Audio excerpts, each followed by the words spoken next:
Rookie wide receivers are the new hotness. Every single person wants them. Everyone's reaching for them. We're drafting them higher and higher. Cat is out of the bag. People know the secret. That's just how it goes, though. A lot of them will be disappointing. Remember last year with Marvin Harrison, Roma Dunze? Let's try to dodge those landmines, man. Let's try to find the wide receivers that won't be disappointing, that will help us win leagues.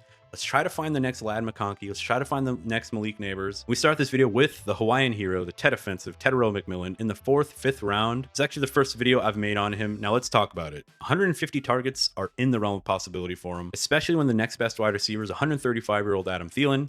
The Panthers are projected to be 10th in the NFL in pass attempts in 2025.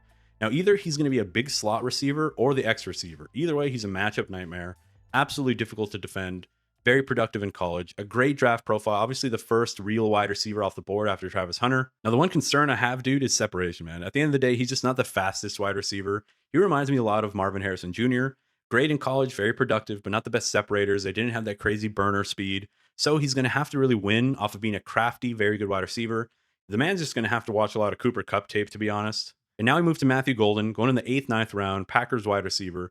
Listen, if he does not work out, I am fully cooked. My season is over because I've been drafting him everywhere. Make sure you guys subscribe if you do plan on drafting him because I'm probably going to be ranting about this man all season. The entire Packers wide receiver room is currently injured. Things are going great for us. Christian Watson, who was supposed to be the Matthew Golden, he was in that role. He just had another injury since I started recording this video, probably. Someone probably opened a window, a gust of wind hit this man, he tore his ACL. Matthew Golden has 4.29 speed, bro. 4.29 40-yard speed. That's Devon Achane. That's Tyreek Hill. That's 99th percentile type shit. He is such a fast wide receiver. You wouldn't actually really notice on the field, but he is very fast. Pair that with the fact that that Jordan Love has an 80.1 PFF grade on deep passes, and he's 5th in intended air yards per attempt. So the Green Bay Packers, this is their fucking MO. They want to run the ball. They want to play action and throw deep. They want chunk plays. They don't want to dink and dunk, short passes and shit like that. They want to throw deep and they want to run the ball. And Matthew Golden fits that perfectly. As I mentioned, Christian Watson was the prince that was promised, but the dude just cannot stay healthy. He's in a full body cast, eating dinner out of a straw. So Christian Watson is cooked. The Packers rarely draft wide receivers in the first round. So the fact that they drafted Matthew Golden in the first round means something. I think they have big plans for him. I think he's going to be their main guy. Jaden Reed's in a walking boot.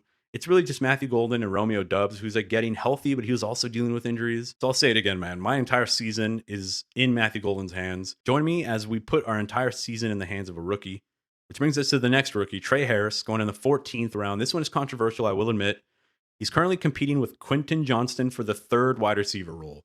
Quentin Johnston, guys, the dude that I drafted 102 in Dynasty 3 years ago. I'll take the L for that, bro. Big ass L for drafting Quentin Johnston. Look, Johnston is one drop away from being fully banished by the Chargers. The man has big drops in big games and big moments. The man could drop his kids off at school and he can probably get cut by the Chargers for that. I think Harris can beat out Johnston. I think Johnston might actually beat himself out and just lose the job because of poor play. Now individually, Trey Harris is an absolutely phenomenal athletic player.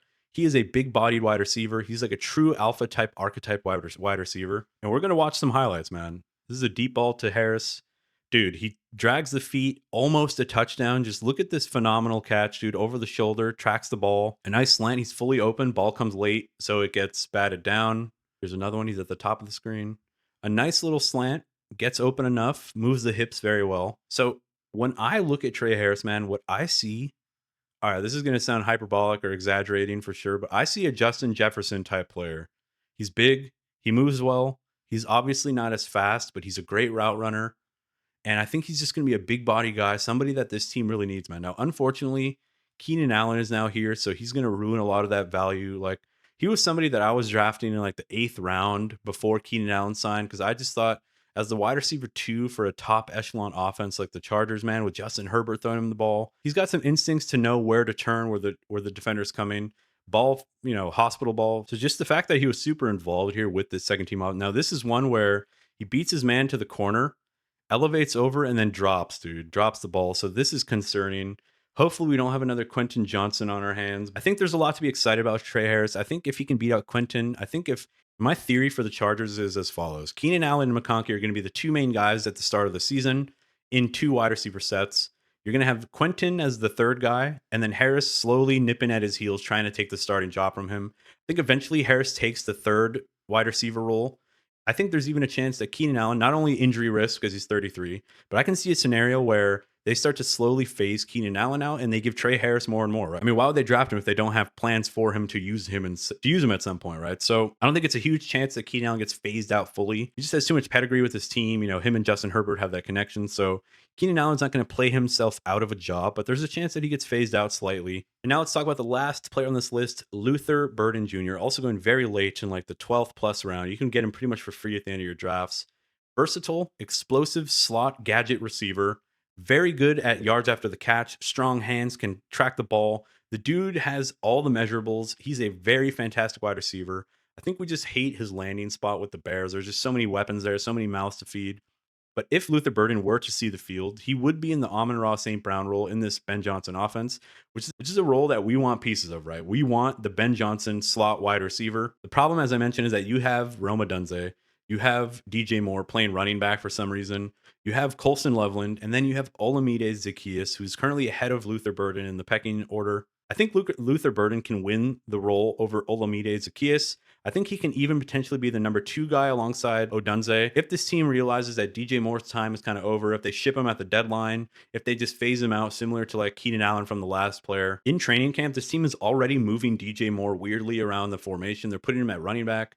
They said that they're having trouble figuring out what his role is going to be with the offense, which is kind of like music to my ears, where if DJ Moore is being phased out, Odunze is going to be the alpha guy. Zaccheaus, who's a very beatable wide receiver, where I think Burden can beat him out for the job.